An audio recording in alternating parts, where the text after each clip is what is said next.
and get baking.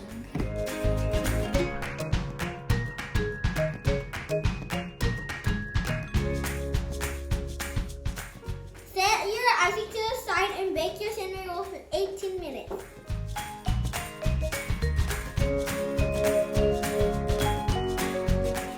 Let the cinnamon roll cool off before putting the icing on.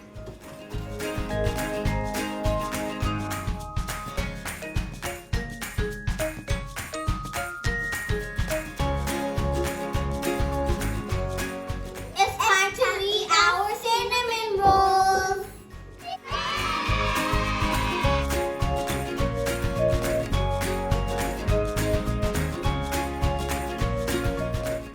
Thanks for watching, and